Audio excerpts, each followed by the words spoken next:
Entonces me voy a permitir presentar a nuestro siguiente ponente, que nos va a hablar del reto de la longevidad en el siglo XXI, y el doctor Luis Miguel Gutiérrez Robledo.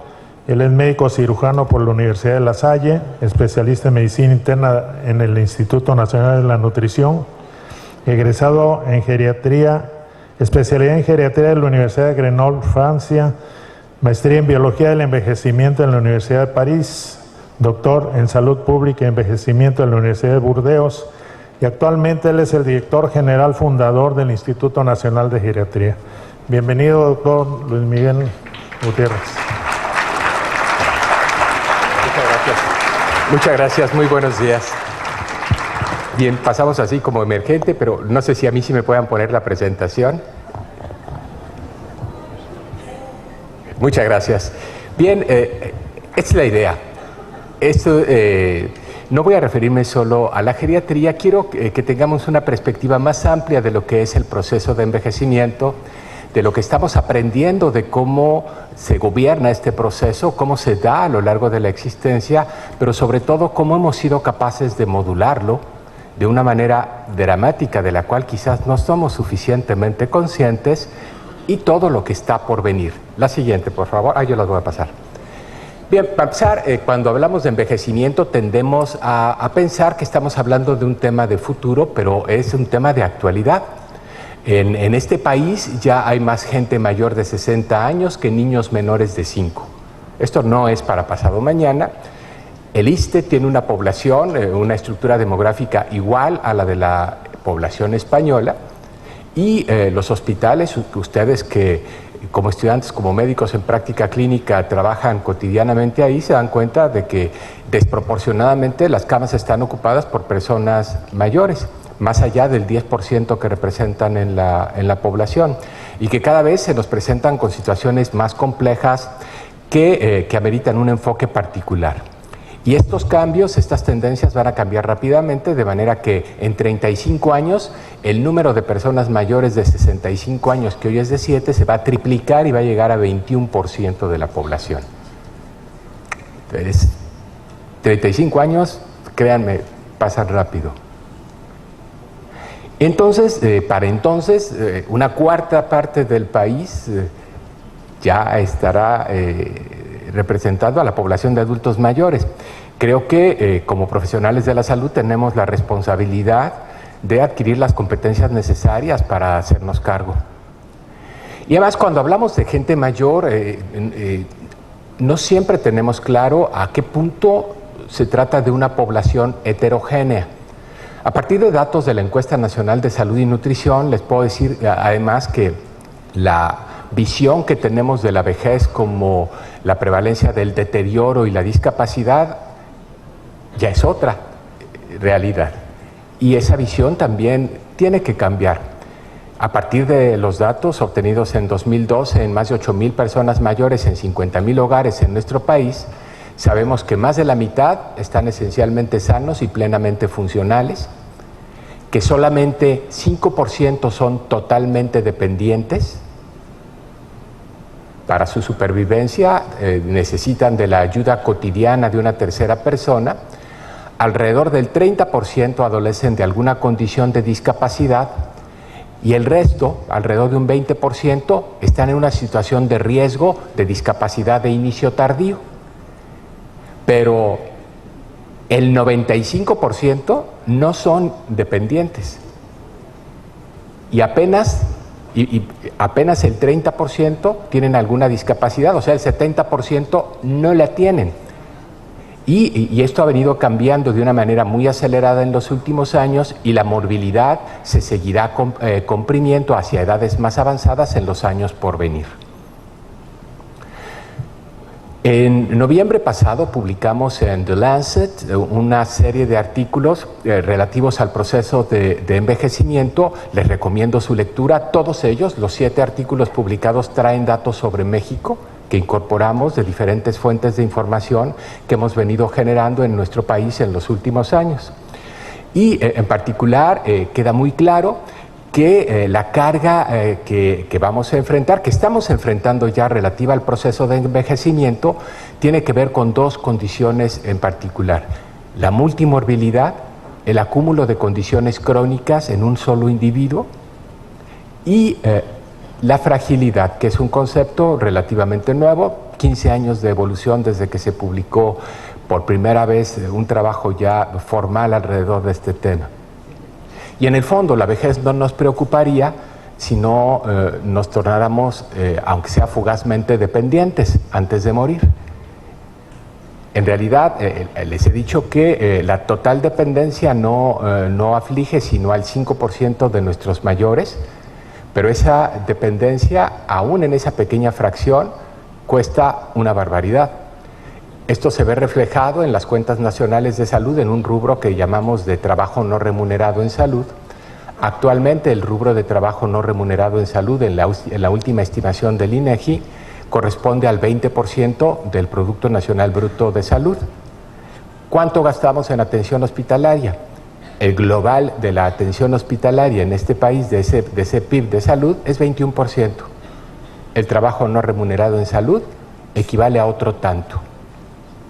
¿De dónde sale ese dinero? De la bolsa de cada uno de nosotros, que cuidamos de nuestros dependientes y enfermos de cualquier edad, pero una proporción significativa de esa población indudablemente corresponde a los mayores.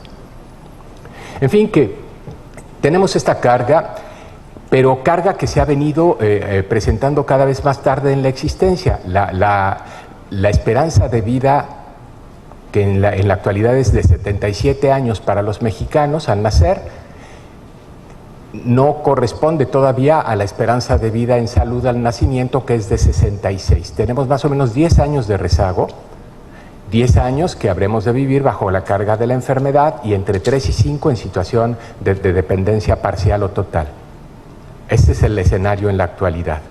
Y vamos progresando hacia la compresión de la morbilidad, hacia etapas cada vez más tardías, cerrando la brecha entre la esperanza de vida en salud y la esperanza de vida. Actualmente quien rebasa los primeros años de la vida tiene altas probabilidades de llegar a los 60 y quien alcanza los 60 tiene una esperanza de vida en México de 22 años aún, que se compara con el campeón mundial, que es el Japón, que la tiene de 24. Ahí ya las diferencias no son muy importantes, una vez que has brincado la primera brecha de la etapa perinatal. Ahora, ¿qué tanto ha cambiado la vejez a través de la historia? Si ustedes se ponen a pensar un poco, la verdad es que esto no lo aprendí sino hace 3 o 4 años. Nunca había tomado conciencia de a qué punto el cambio ha sido dramático y de corto plazo. Sobre la Tierra hemos vivido 8,000 generaciones de sapiens y los cambios en la esperanza de vida que se han dado a lo largo de nuestra historia han ocurrido en las últimas 4 generaciones. ¿Y de qué tamaño han sido esos cambios? Pues nada más se ha triplicado. De una esperanza de vida en promedio de 30 años en el Paleolítico a una esperanza de vida que alcanza los 80, que supera los 80 en países nórdicos y en el Japón. Si eso no es modificar el proceso de envejecimiento, pues no sé qué es. De alguna manera hemos sido capaces, a través de la manipulación del entorno, modificando el medio ambiente, crear condiciones para avanzar a través del tiempo, preservando cada vez durante más tiempo una buena condición de funcionamiento y la salud. Todo eso ha ocurrido a través de la manipulación del entorno. Todavía no hemos hecho nada para modificar los determinantes genéticos, los determinantes endógenos del proceso de envejecimiento. Nada. Todo se ha dado, o tal vez sí, me equivoco, y tal vez sí a través de modificaciones epigenéticas, a través de esa manipulación del entorno que propician una mejor adaptación y un mejor crecimiento y desarrollo. Y pues, evidentemente esto le interesa a mucha gente. Y ustedes ven en los medios de comunicación y en publicaciones desde las científicas, Science, Nature, que han dedicado números enteros en el último año, en los últimos 2 años, particularmente para hablar de la gerociencia, que es ahora el término de moda, y National Geographic, que hace un estudio de cuál es el humano tipo y cuáles son las condiciones actuales de nuestra especie, Y más recientemente, pues ya vamos viendo que las expectativas siguen creciendo. Ya no son 120, a lo mejor ya van a ser 142, quizás ya está en vida aquel que hoy va a alcanzar los 142 años. Hasta ahora la campeona fue Jeanne Calment a los 122 años, muriendo en 1994, una relesiana francesa, fumadora y bebedora hasta el último día de su vida. Y les decía que estos cambios favorables en el riesgo de morir son solo comparables a las reducciones que hemos logrado en el laboratorio con otras especies, ahí sí, manipulando a estos organismos, ya sea con las moscas de la fruta. Estos experimentos se han llevado a cabo en Tapachula, por cierto, y manipulando, seleccionando a los individuos más longevos. Es posible alcanzar a triplicar la duración de la existencia, y modificando el genoma del Caenorhabditis elegans, que es el juguete preferido de los genetistas, somos capaces, modificando un gen, el H1, el primer gen descrito por Cynthia Kenyon hace casi 20 años, que modifica la duración de la vida de este nemátodo, es posible duplicar, bajando ese switch, la esperanza de vida. Hoy en día conocemos 4 o 5 switches que pueden dar un resultado semejante, y si bajamos 2 de ellos, no la triplicamos, la quintuplicamos. Y lo más importante es que el animal preserva su capacidad funcional durante ese lapso de tiempo. No solamente vive más tiempo, sino que preserva su capacidad funcional.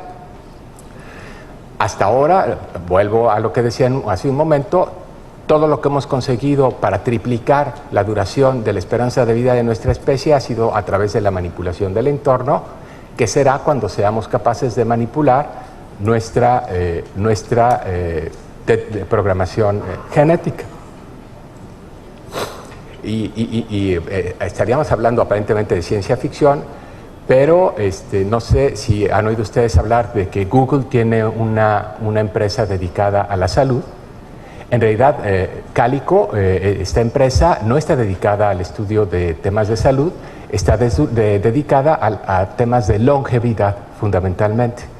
Y es interesante echarle una mirada a su sitio web y ver lo que están haciendo en la actualidad y cuánto dinero le están metiendo.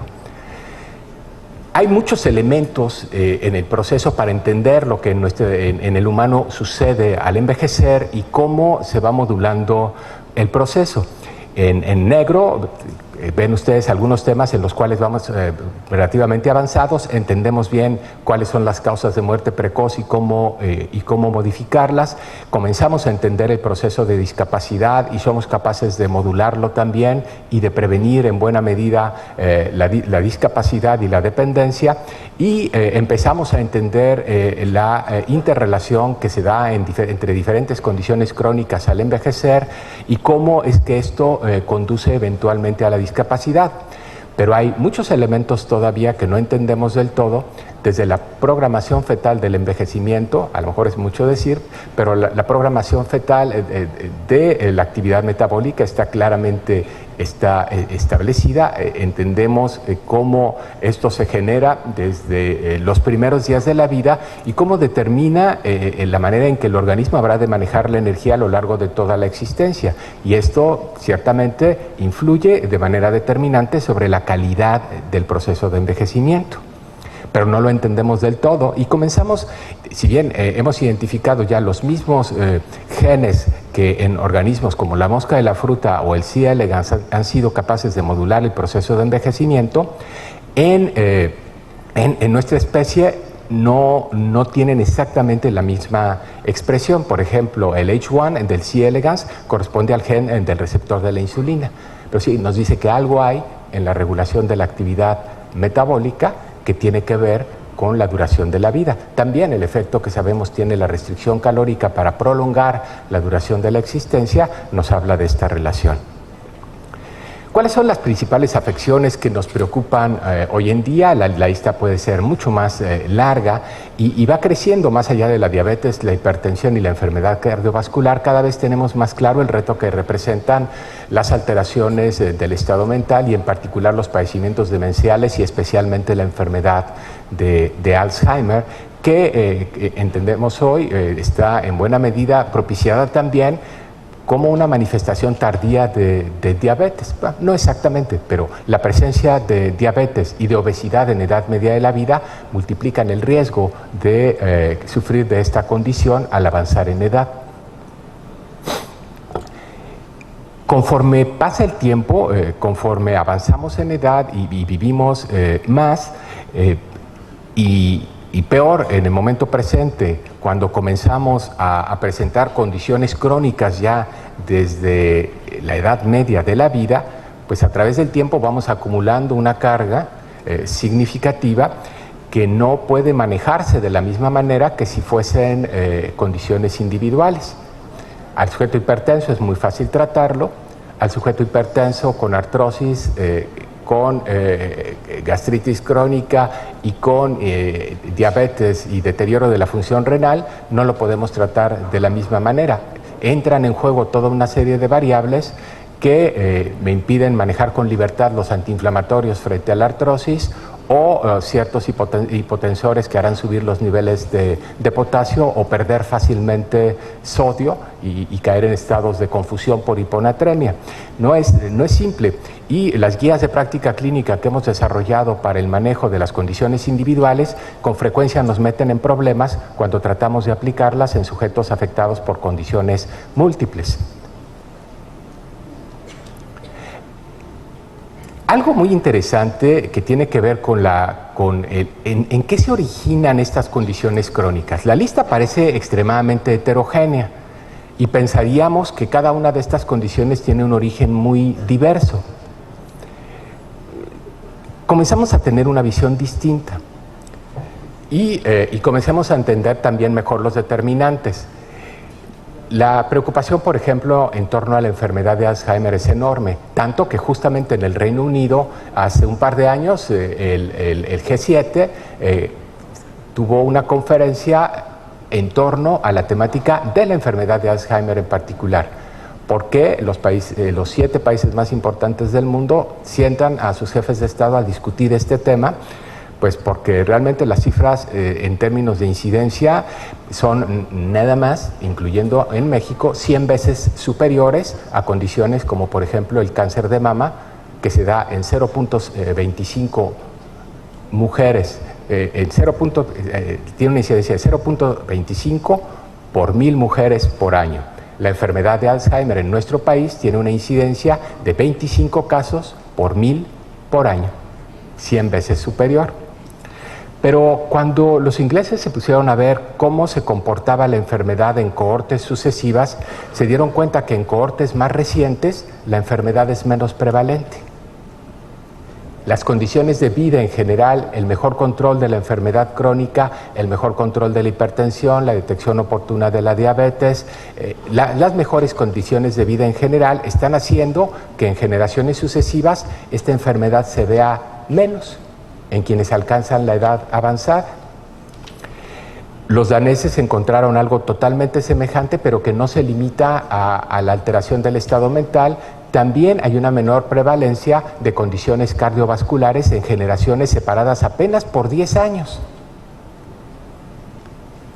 Y hay ejemplos semejantes también del Japón y de Francia. Y esto en alguna medida está explicado por el efecto que tienen los determinantes económicos y sociales y la mejora que estos van teniendo conforme pasan sucesivas generaciones. Hoy sabemos que la multimorbilidad es mucho más común en los sujetos que viven en situación de desventaja y que esta multimorbilidad se acumula más precozmente entre los más pobres. El caso de la incidencia temprana y la progresión de la diabetes en nuestro medio o la prevalencia y el deterioro asociado al sobrepeso y la obesidad, que se da también de manera más acelerada en situación de desventaja social. Al avanzar en edad, todos de algo nos vamos a morir, tarde o temprano, aunque los de Cálico parecen pensar que a lo mejor no. Y ahí también, hay que ver ese sitio web, es extremadamente interesante. Riesgos y afecciones discapacitantes se van acumulando al envejecer y a través de los años, en los últimos 30 años en México ha habido un viraje dramático desde las causas de muerte por enfermedades transmisibles hasta las causas de muerte por afecciones crónico-degenerativas. Realmente se ha volteado, ha sido un giro de 180 grados, ha sido muy dramático cómo esto ha venido cambiando. Y el acúmulo de condiciones que se van dando en paralelo nos hace pensar que probablemente tienen algo en común.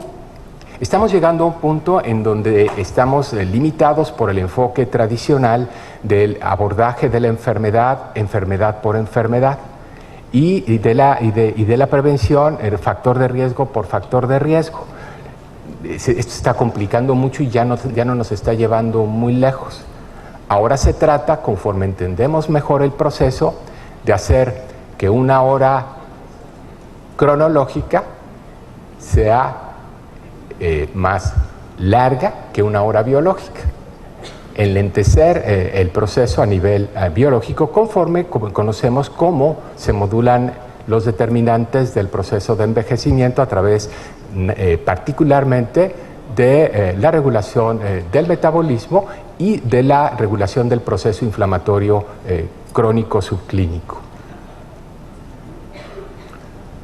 Son datos mexicanos de condiciones particularmente prevalentes y cómo se han venido comportando en distintas, cómo son prevalecientes en distintas proporciones, en distintas edades y cómo adquieren relevancia de distinta manera al avanzar en edad. Hay necesariamente causas en competencia.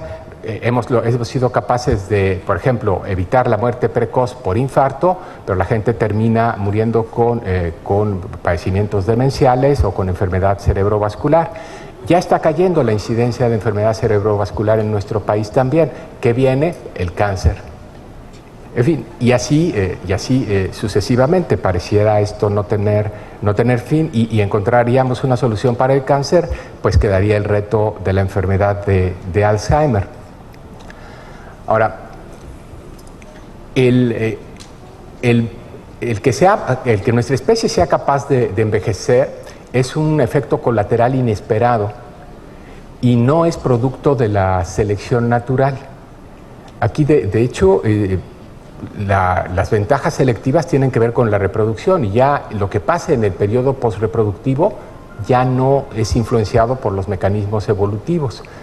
Pero como nosotros hemos modificado a tal punto el entorno para favorecer nuestra supervivencia, somos ahora víctimas de nuestro éxito, sufriendo los efectos pleiotrópicos, los efectos tardíos nocivos de las ventajas genéticas que tuvimos que nos permitieron sobrevivir.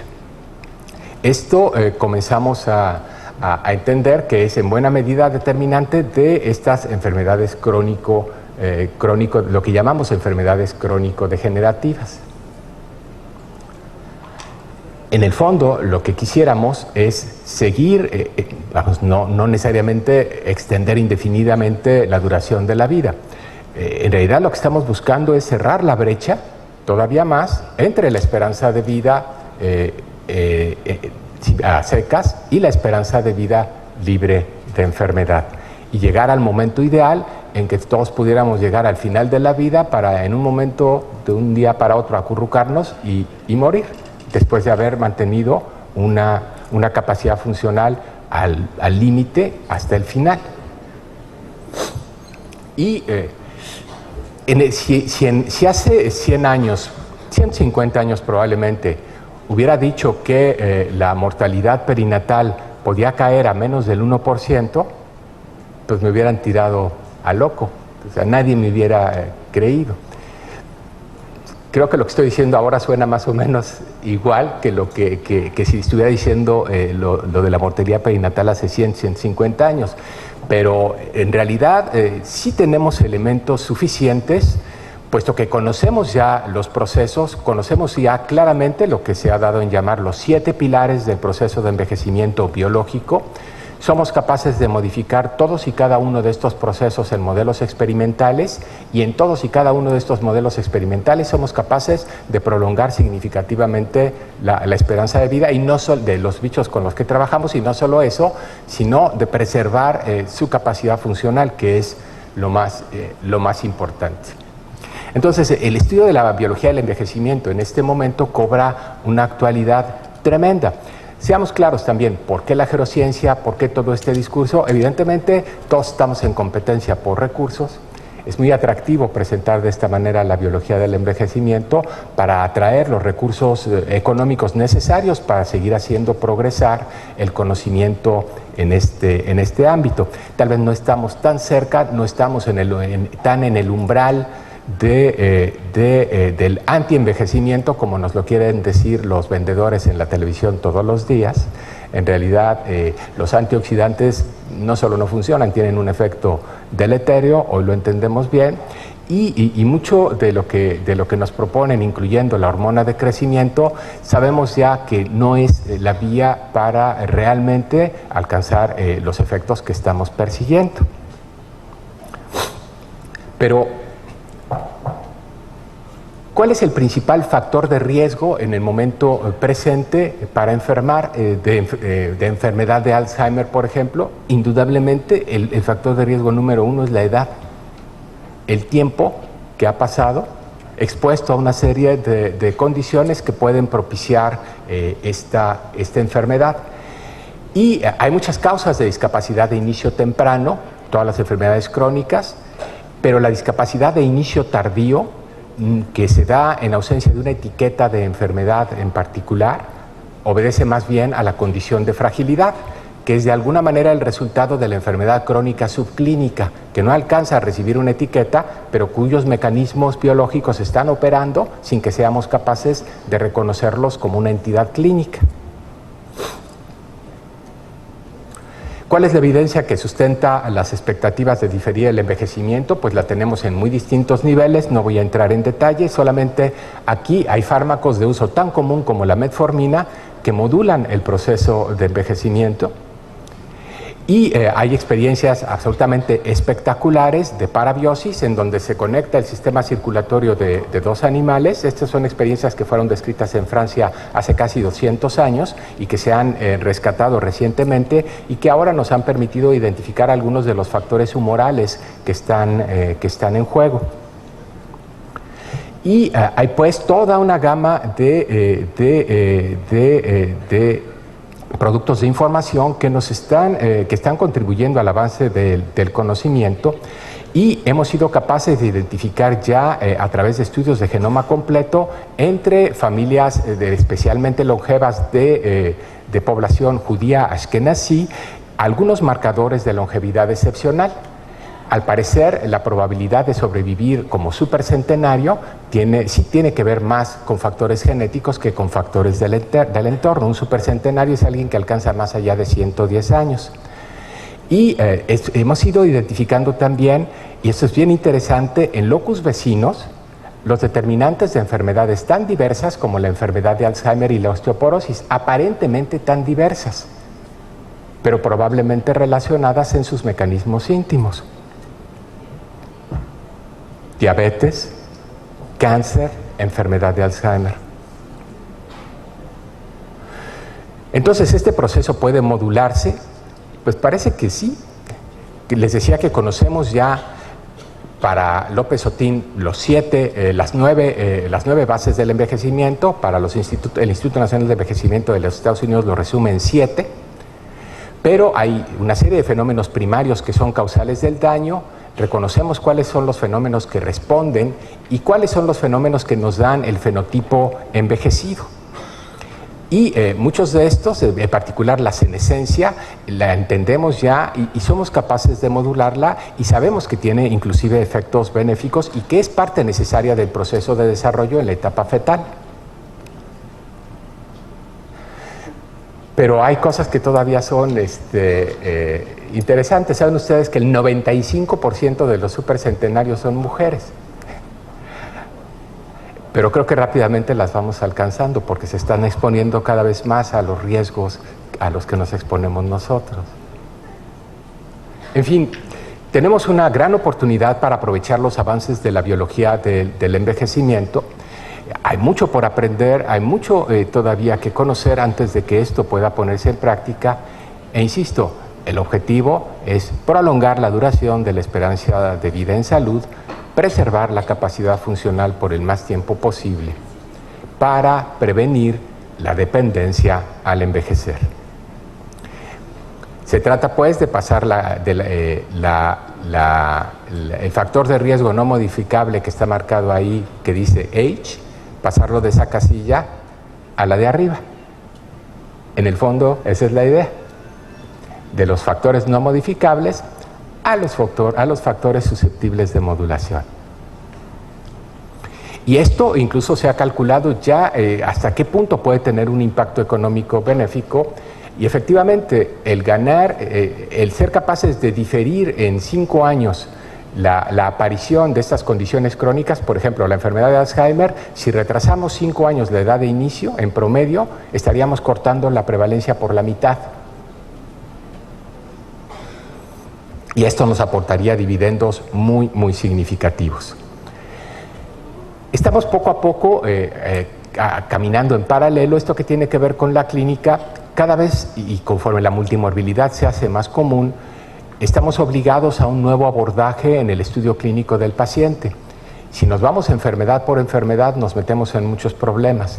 Tenemos que ser capaces de individualizar mejor, y es por eso que el geriatra se está convirtiendo más que cualquier otra cosa en un especialista en personas mayores, sí, pero en personas y en un enfoque global que nos permite armonizar intereses terapéuticos aparentemente contradictorios, priorizar y avanzar con un enfoque basado fundamentalmente en la preservación de la capacidad de la vida y de la calidad de vida, y de la capacidad funcional a través de los años que resten, esto con la población envejecida.